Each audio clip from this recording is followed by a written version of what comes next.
The Mosin Nagant M91/30 in 7.62 by 5.4R. This is an incredible rifle that's coming from many of the Eastern Bloc nations that were using these not only in World War I, but in World War II and all throughout the Cold War. And now a lot of these have been released and imported into the United States, and you can really get these for a great price. But price isn't the only reason to buy one of these. They also are good quality and they're very accurate. Plus, the ammunition is highly available and is very reasonable. Now, I've done a previous review on the Mosin Nagant rifle, but today we're going to take a look at the carbine. Now, the carbine idea started with the M38, and that was made for Russian troops that were non-combative troops or troops that were artillery crews, transport crews. But one of the big problems was it didn't have a bayonet. And while that may not seem to be a big deal, when the Blitzkrieg came through with the Germans, many Russian soldiers died at the hands of German bayonets. In 1944, they changed it to the M44,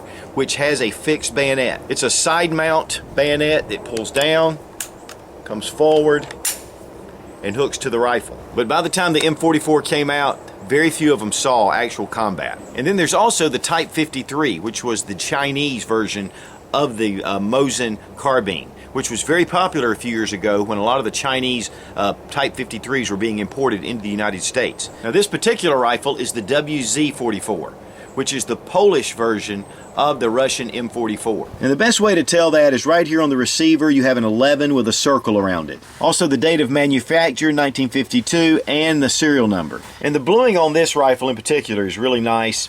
Of course, it has seen some use, but I think most of this is just from the arsenal being put away. The bolt is very smooth. It's a straight bolt. It has a fixed box magazine. It holds 5 rounds. The way to remove your bolt for cleaning is to depress the trigger. Of course, the gun needs to be unloaded, but depress the trigger and the bolt will slide right out. Then, of course, push the trigger back in and your bolt will slide right in.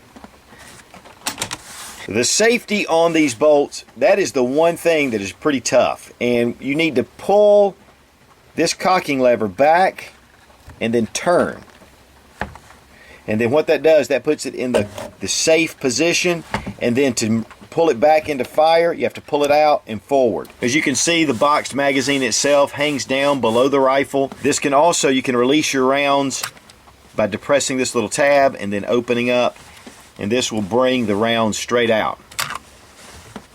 The rear sight on the M44 is set to 1,000 meters.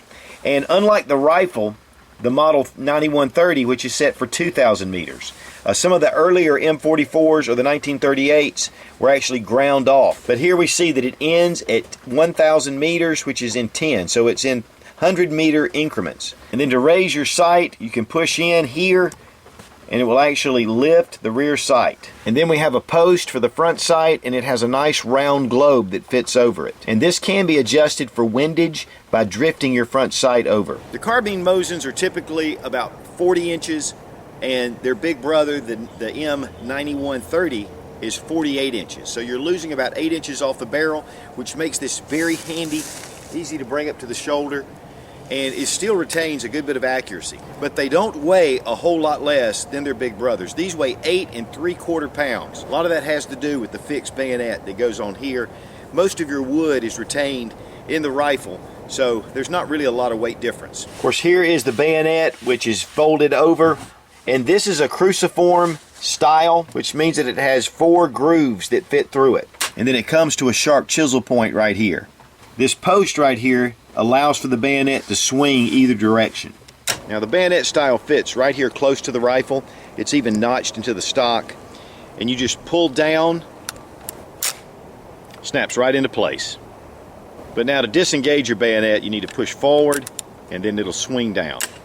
The stock is made from a hardwood all the way through, and then there is a handguard that goes on top. Now the upper handguard is secured by these bands here and here, and then there are springs that will hold the bands into place and to keep this top handguard on. And then here you can see where the sling fits through. It's actually a leather tong that fits through, and then a canvas sling that attaches. And then also on the buttstock, of course, there are markings on the stock to identify certain arsenal numbers. And here we have a metal butt plate that actually comes up and over the end of the buttstock. And this is the recoil lug, which fits all the way across to the other side, and this actually retains the action and gives it a little more extra support. And also there's grooves here for your hand to be able to get a better grip onto the stock itself. There's a lot of rich history around the Mosin Nagant rifles, all the way again from like 1891, and they were produced all the way up until 1965. Now, one of the very attractive features of the Mosin Nagant is the ammo availability and price. Mosin Nagant, the 7.62 by 5.4 rimmed, is one of the least expensive centerfire calibers on the market, on the surplus market. And there are a lot of different types as well. A lot of different countries, whether it's from Bulgaria, it could be from Romania, from Poland, even from Russia.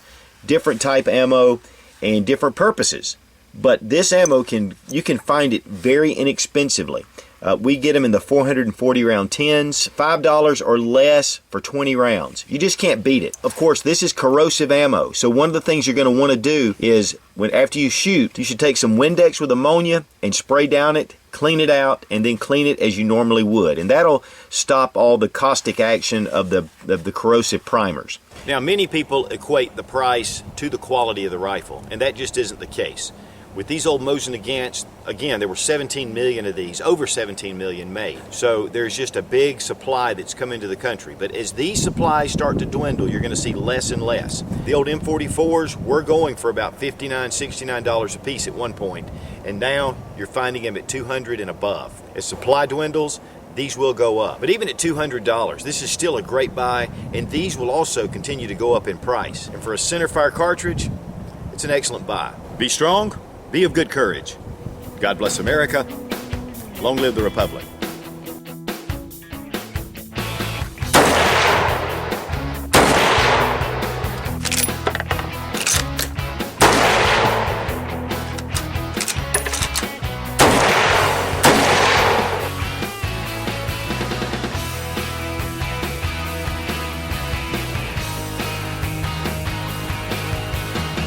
Now, there are two factors that really make the Mosin. There are three things that make one very important pull down. And now here we have the recoil lug rod.